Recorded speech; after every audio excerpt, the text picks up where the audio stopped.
적어도 초등학교 한 3, 4학년 미만의 주도권은 부모한테 있는 게 맞아요. 그럴 때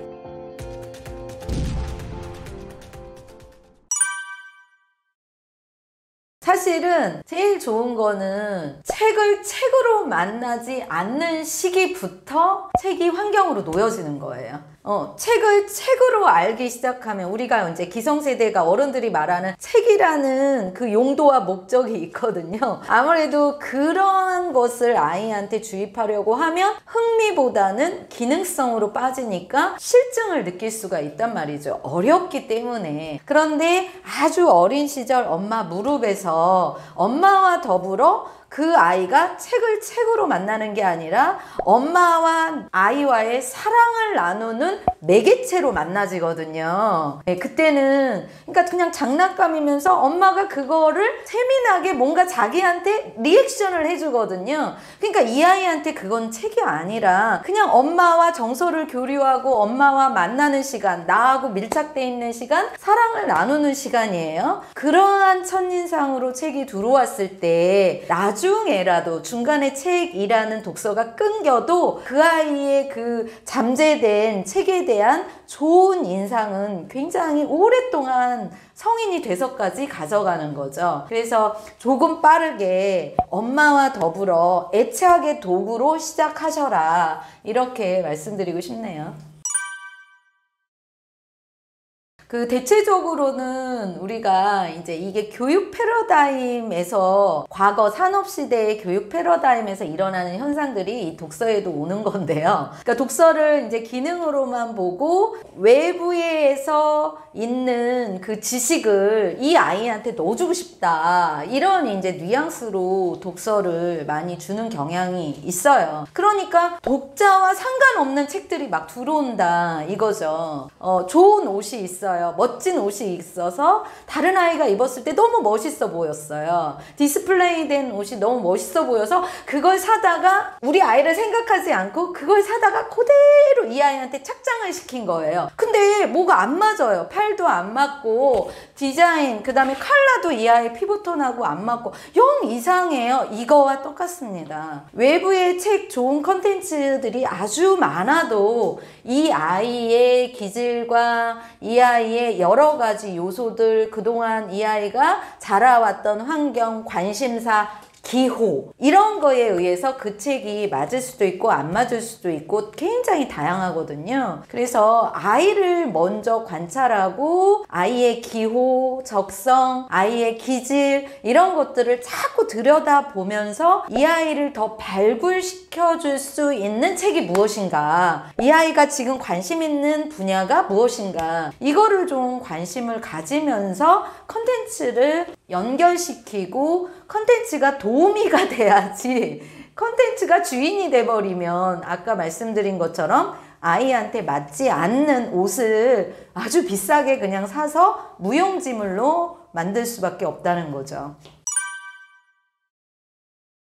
대부분이 그래서 어떤 이제 부모님들은 특히 이제 엄마의 역할이 좀 크니까 엄마들은 서점에 데리고 가서 네가 골라, 뭐 읽고 싶어? 이렇게 이제 물어보는 경향이 있어요. 그렇지만 거기에는 분명히 여러 가지 문제와 함정이 들어가 있는 거죠. 아직 경험치가 굉장히 약하고 통합적인 사고를 할 수가 없고 자기 자신에 대한 이해도가 약한 이 아이들이 그 여러 컨텐츠에서 선택한다라는 거는 어른이 이 아이를 이해하고 선택하는 거와 다른 기준이 될 수 있다는 거죠. 그거는 바람직한 방법은 아니고, 엄마가 그 아이한테 어떤 거 같아? 라고 물어볼 수는 있지만 주도권은 적어도 초등학교 한 3, 4학년 미만의 주도권은 부모한테 있는 게 맞아요. 그럴 때 엄마 마음이 아니라 아이 마음을 비추어서 읽어봐야 되고, 아이의 발달 단계나 아이의 성격적인 거, 성향적인 거를 엄마가 자꾸 들여다보면서 이 컨텐츠를 고르고 그것에 대해서 아이한테 기회를 한번 줘보는, 그래서 아이의 의사를 한번 물어봐 주는 정도. 그래서 비율로 따지면 한 9대 1이나 8대 2 정도. 그래서 20%의 아이가 스스로 선택했다라는 느낌을 주는 정도. 하지만 뭐 엄마가 강제적으로 선택했다라는 리액션이 아니라 엄마가 우리 아이를 판단해서 선택했고, 그리고 최종적으로는 읽을 독자에게 한번 물어봐주는 이러한 뉘앙스로 가는 게 맞죠. 근데 이거를 이렇게 뒤집어 버리면 잘못된 선택이 일어날 가능성도 있다는 거죠. 독서는 사실은 이제 보통 첫 단계는 글을 읽고 해독하는 단계예요. 이게 이제 독서의 단계가 학습, 문해력의 단계하고 일치한다. 왜냐하면 글을 읽고 이해하고 사고하는 활동이니까. 그래서 독서와 학습은 굉장히 연결이 밀접하게 돼 있는데, 처음에 생각해 보시면 일단은 글을 읽고 이해하는 표면적인 읽기가 일어나요. 그러면 이제 표면적인 그 해독과 독해가 시작이 되면 맥락적인 전체 줄거리를 이해하는 단계가 옵니다. 그러니까 처음에 해독, 독해 단계에서는 그냥 글을 따라가기 바쁘지 글의 전체 맥락을 이해할 수 없어요. 처음부터. 예, 우리 어른은 그게 동시다발적으로 이미 그 발달 단계가 됐으니까, 지나쳐 왔으니까 되는 건데, 아이들은 지금 그 단계를 밟고 있는 중이거든요. 그래서 해독 단계 그 다음에는 맥락적인 줄거리를 이해하는 단계가 오는데, 이 해독 단계와 줄거리를 이해하는 단계가 무진장 많은 시간이 필요해요. 왜? 줄거리를 이해하는 단계도 줄거리가 작은 거에서부터 많은 거, 문장이 단문인 거에서부터 복문으로 나아가는 거, 굉장히 복잡해지는 그 과정을 아이가 그 줄거리를 이해하기 위해서는 시간이 많이 걸려요. 근데 요 1, 2단계를 너무 가볍게 여기는 경향이 있고요.